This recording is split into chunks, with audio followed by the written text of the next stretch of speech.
What's the matter, boy? Can't you talk? Didn't you know your daddy's the best shot in this county? Oh, hush, heck. En el 2003, la prestigiosa institución de cine conocida como la American Film Institute, dedicada a educar y valorar todo lo que tenga que ver con el séptimo arte, publicó un listado sobre los 100 mejores héroes y villanos aparecidos en el cine o la televisión. En ella aparecían nombres conocidos como James Bond, Indiana Jones, Ellen Ripley o Rocky Balboa. Sin embargo, de todos estos héroes, uno de ellos tomó el primer puesto, Atticus Finch. Este personaje no es original del cine, sino que su origen está en la novela de 1960 Matar a un ruiseñor, creada por la escritora Harper Lee, pero 2 años después la historia del libro fue adaptada al cine con una película del mismo nombre, con Gregory Peck en el papel de Atticus Finch. La película fue considerada, también por la American Film Institute, como una de las mejores películas de todos los tiempos. La cosa es que yo tengo esa película en casa, y la tengo como una de mis películas favoritas. Así que hoy me gustaría explicar por qué Matar a un ruiseñor es tan memorable, y por qué Atticus Finch es el más grande de todos los héroes.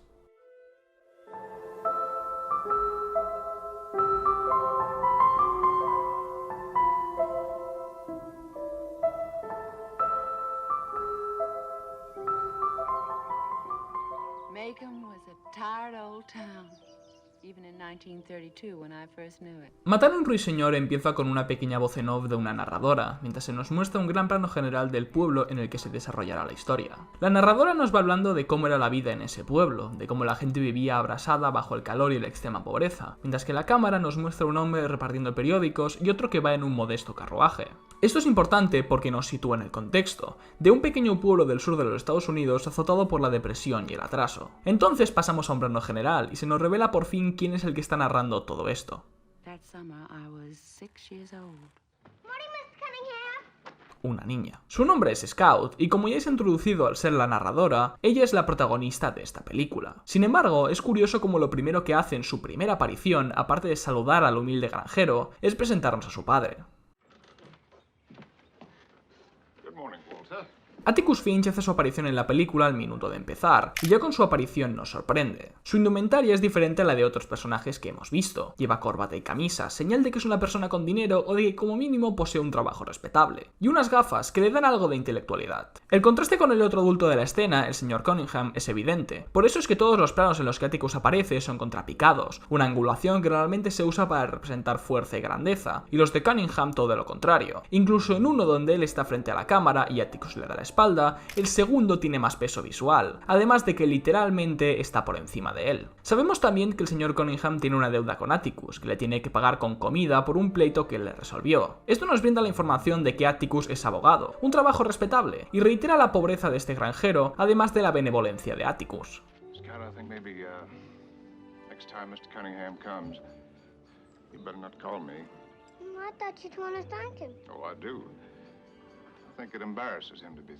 Toda esta escena, aparte de mostrar las obvias diferencias entre Atticus y el resto de las personas del pueblo, algo que lo hace destacar y lo pone por encima, nos muestran los 3 arquetipos que va a manejar la película. Atticus, el hombre pudiente, educado y con buena labia; Cunningham, el granjero pobre y que a duras penas sobrevive; y Scout, la niña, que no entiende bien todo lo que ocurre. Si además contamos con que en el final de esta escena tenemos un vistazo a la sirvienta de Atticus, Calpurnia, una mujer de raza negra, entonces también podemos contar otro arquetipo que luego será propiamente mostrado.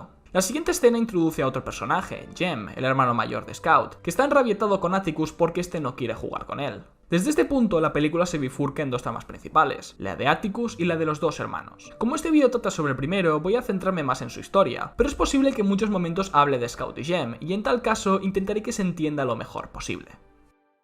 El desencadenante de toda la historia de Atticus ocurre más o menos a los 20 minutos de empezar la película. Después de mandar a la cama a su hija pequeña y hablarle sobre su fallecida madre, Atticus se sienta pensativo en el balancín de su casa, cuando un hombre le reclama. Es el juez del pueblo, John Taylor, quien le pregunta si sabe sobre el caso de Tom Robinson. Un hombre negro ha sido acusado de violar a una mujer blanca.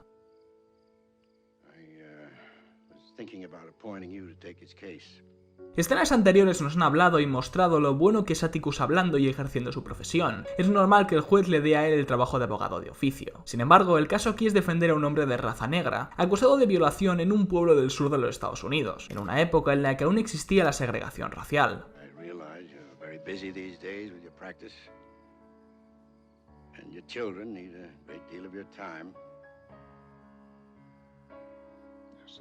Si nos fijamos, la voz de Atticus en cuanto pronuncia esas palabras no es una voz heroica o exultante, sino de resignación, cabizbaja y con el ceño fruncido. Es obvio que no se alegra de tener este caso. ¿Quién lo haría? Al día siguiente, Atticus se dirige a los juzgados, y vemos por primera vez al acusado Tom Robinson, aunque solo sea de espaldas, pues este no es su momento. Pero hay alguien a quien sí vemos y oímos de forma clara. Mr. Ewell? Captain, I'm real sorry they picked you to defend that nigger that raped my Mayella. I don't know why I didn't kill him myself instead of going to the sheriff. Este es el señor Ewell, el padre de la mujer supuestamente violada por Tom Robinson, y el villano principal de esta película. Su actitud chulesca y condescendiente hacia Atticus, cuando es evidente de que este es mucho más inteligente que él, hace que inmediatamente nos caiga mal. El señor Ewell le pregunta a Atticus si de verdad cree lo que ha dicho ese negrata, y Atticus tan solo contesta: I've been appointed to defend Tom Robinson. Now that he's been charged, that's what I intend to do. Esta frase, corta pero potente, ya nos dice todo lo que teníamos que saber sobre Atticus. Él ha sido comandado para defender a un acusado, y de ahora en adelante, por mucho que no quiera, eso es lo que hará. Esta mentalidad de Atticus de actuar solo cuando sea necesario hacerlo, vuelve a repetirse a lo largo de la película. En el primer día en el que Scout va al colegio, lo primero que hace es meterse en una pelea con el hijo del señor Cunningham porque la maestra le obligó a darle un poco de su almuerzo, ya que el niño no traía. Como compensación, los Finch invitan a su casa al chico, y este menciona como ya posee un arma a su tierna edad. Esto es especialmente relevante si tenemos en cuenta cuál es la cultura estadounidense con respecto a las armas, lo normalizadas que están en su sociedad, además de mostrar las enormes diferencias entre los americanos pudientes, que no necesitan un arma, y los pobres, que la usan para cazar y para poder llevarse algo a la boca. Jem, que durante toda la película lleva menospreciando a su padre por el hecho de que no le deje tener un arma, intenta encararle este hecho. How old were you when you got your first gun, Atticus? 13 or 14. Más tarde, Scout se burla del joven Cunningham porque no sabe cómo ponerse el sirope, para más tarde levantarse de la mesa. Atticus entonces habla con ella, y le intenta explicar lo que es la compasión y entender a las demás personas. You never really understand a person until you consider things from his point of view. En la escena siguiente, un perro rabioso aparece en el pueblo, y el sheriff le pide a Atticus que sea él quien le dispare con el rifle. Atticus dice que lleva años sin practicar, pero alguien ha de matar a ese perro, así que se quita las gafas y le dispara con precisión exacta. Su hijo mira atónito toda la situación, y además descubre que su padre es el mejor tirador del pueblo. Pero, ¿por qué no lo sabía hasta entonces? Cualquier persona, sobre todo un estadounidense, llevaría con orgullo el ser tan bueno con las armas, pero Atticus no. Esta es la única escena en la que vemos a Atticus empuñando un arma, la única escena en la que es estrictamente necesario, cuando es su deber hacerlo. Y en ambos momentos, tanto el hijo como la hija aprenden lo que es la humildad, uno dándose cuenta de lo responsable que es su padre, y la otra entendiendo que hay que tratar a las personas con respeto a pesar de las diferencias que nos separan. Otro punto que la película abre es sobre las buenas y las malas personas. Poco a poco se va empezando a notar en la familia de Atticus las consecuencias de estar defendiendo a un negro acusado de violación. Un día los dos hermanos acompañan a Atticus en coche a ver a la familia de Tom Robinson, que viven en las afueras del pueblo. Esta es la primera vez en la película que vemos a un personaje usar un coche, y el contraste entre este y la chabola de la familia negra plasma una vez más las diferencias entre ricos y pobres. El niño negro, como su padre, se nos muestra de espaldas, y Jem está claramente por encima de él. Pero mientras Atticus habla con la mujer de Robinson, una figura aparece desde el bosque. Un borracho señor Ewell aterroriza a Jem y se fija en su hermana Scout. Mientras que todos los demás planos tenían líneas rectas bien marcadas, el elemento que más resalta del señor Ewell es su sombrero indudablemente diagonal, que genera inestabilidad e intranquilidad en el espectador. Por suerte, Atticus aparece en la escena y salva a los niños, pero el señor Ewell le suelta una frase. Los Finch se van de la casa de Robinson mientras el borracho sigue soltando aquellas palabras, amante de negratas. Semanas después, Scout vuelve a meterse en una pelea en el colegio porque uno de los niños había dicho que su padre defendía a negros. El sentido responsable de Atticus vuelve a salir cuando riña a su hija y le dice que no se meta en esas peleas inútiles. Y cuando ella le pregunta por qué ha decidido defender a un negro, él dice: For a number of reasons. The main one is that if I didn't, I couldn't hold my head up in town. I couldn't even tell you or Jem not to do something again. Alguno para este momento podrá decir que esta película peca de ser maniqueísta, que los buenos son siempre guapos, listos y honorables, y que los malos son siempre feos, pobres e incultos. Y no parece que eso vaya a cambiar en la siguiente escena, cuando Atticus, el día antes del juicio a Tom Robinson, espera delante de la puerta de la cárcel hasta que llega un grupo de campesinos blancos, dirigidos por el señor Cunningham para linchar a ese negro. Esta es la segunda y última escena en la que aparece el señor Cunningham, y al igual que en la primera, la angulación vuelve a ser contrapicada para Atticus y picada para él y su pandilla. Joder, si hasta Atticus lleva un libro junto a él y los campesinos van con armas. Parece que las diferencias entre ambos son insalvables. Atticus no puede o no sabe convencerles. Que este puñado de hombres que le superan en número van a matar a Tom Robinson cuando alguien aparece. Hey, Atticus. Jim, go home and take Scout and Dill home with you. Los niños, el tercer arquetipo de la película, vuelven a aparecer, y uno de ellos, Scout, habla con el señor Cunningham. Hey, Mr. Cunningham. How's your entailment getting along? Don't you remember me, Mr. Cunningham? I'm Jean Louise Finch. You brought us some hickory nuts one early morning, remember? Este momento reitera uno de los temas de la película, la compasión. La niña, que en su inocencia es incapaz de entender la gravedad del momento, trata al señor Cunningham con dulzura y le recuerda todo lo que ella y su familia han hecho por él. Y sin quererlo, le hace darse cuenta del mal que están cometiendo. Porque realmente el señor Cunningham no es mala persona, como tampoco lo es ninguno de esos pobres campesinos, que avergonzados abandonan su misión.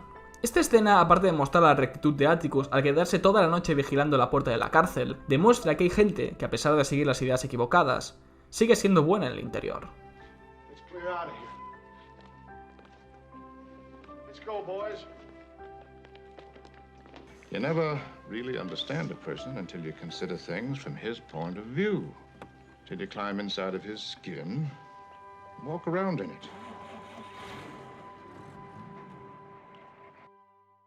Llegamos finalmente al día del juicio. Todo el proceso, que ocupa unos 40 minutos de la película, se divide en tres partes: los testimonios, el discurso de Atticus y el veredicto final. De la primera parte me gustaría resaltar otra vez la angulación contrapicada de Atticus y la picada de los testimonios, mostrando que él es quien tiene el control de la escena. Los diferentes testigos que aparecen, quieran o no, van desmontando poco a poco las acusaciones hacia Tom Robinson. El sheriff dice que la mujer supuestamente violada había sido golpeada solo en el lado derecho de su rostro. El señor Ewell se desvela como zurdo, y el testimonio de la hija Mayela está tan repleto de contradicciones y lagunas que la chica acaba llorando y muestra una enorme inestabilidad mental. El subtexto de toda esta escena va dejando la posibilidad de que no haya sido Tom Robinson, sino el señor Ewell, quien haya abusado de Mayela, pero no estamos seguros. Entonces llega el turno del acusado para hablar. El testimonio de Tom Robinson vuelve a estar en angulación picada al principio, pero conforme él va desvelando su versión de los hechos, la cámara va cambiando, hasta que en la catarsis de su revelación, él recibe la angulación contrapicada de Atticus. Let me out of here. I tried to run. Mr. Ewell cussed at her from the window. He said he's gonna kill her. Esto nos dice que de todos los testimonios, él es el único que está siendo honesto. Tom, did you rape Mayella Ewell? I did not, sir. La siguiente parte, el discurso de Atticus, es el que termina de completar nuestra imagen de él. Atticus empieza mostrando las irrefutables pruebas por las cuales Tom Robinson no pudo ser quien violó a la joven Mayela, que este juicio no tiene ni pies ni cabeza, y que la única razón por la que él se siente en el banquillo de los acusados es por su piel negra. There is circumstantial evidence to indicate that Mayella Ewell was beaten savagely by someone who led almost exclusively with his left. Pero Atticus, a diferencia de los niños, no intenta apelar a la buena naturaleza del jurado, porque él sabe que muchos de ellos van a condenar a Robinson únicamente por el color de su piel. No, él apela a algo más importante. In the name of God, do your duty. Él no intenta hacerles cambiar de opinión con todo su discurso, sabe que no podrá hacerlo, así que les dice que si tienen algo de moral, hagan lo que tienen que hacer. And restore this man to his family. What is your verdict? Find the defendant guilty as charged. Los miembros del jurado se nos muestran en angulación picada y de lejos, a diferencia de Atticus en la escena anterior. Ni siquiera es fácil distinguir sus rostros, porque la acción que acaban de tomar no es honorable. Su debilidad ha hecho que sucumban a sus instintos más racistas. Ellos no son lo más importante de esta escena. Lo importante es que Atticus ha realizado este gesto heroico, que ha defendido a un hombre negro acusado de violación aun sabiendo que perdería, porque era lo que debía hacer. The main one is that if I didn't, I couldn't even tell you or Jim not to do something again. Por eso es que cuando el juicio termina y todos los hombres y mujeres de raza negra se levantan para rendirle honor, por haber sido el único que se atrevía a defender a uno de ellos, él sigue su camino, porque él no cree que merezca tal reconocimiento. Miss Jean Louise, stand up.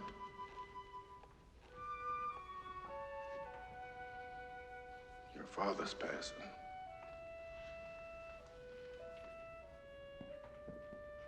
I hero properly is someone who has given his life to something bigger than himself, or other than himself. Entonces, ¿por qué Atticus es un héroe? ¿Por qué él es el más importante de los héroes? La respuesta es simple. Atticus no es ningún elegido, no es alguien con poderes o habilidades excepcionales. A diferencia de muchos otros héroes conocidos, él no es ningún guerrero, ni siquiera le gusta pelear, ni siquiera le gusta tener que defender a Tom Robinson frente a aquellos hombres blancos que le consideran un traidor. Sin embargo, lo hace. Y lo hace porque debe hacerlo, porque su moral le dicta que eso es lo correcto. Así que da su vida, su trabajo, su tiempo y su voluntad para ayudar a un hombre desfavorecido. Y aunque fracase en su empresa, puede decir a sus hijos que ha hecho lo que se debía hacer. I don't know if it'll help, but I want to say this to you. There's some men in this world who are born to do our unpleasant jobs for us. Your father's one of them.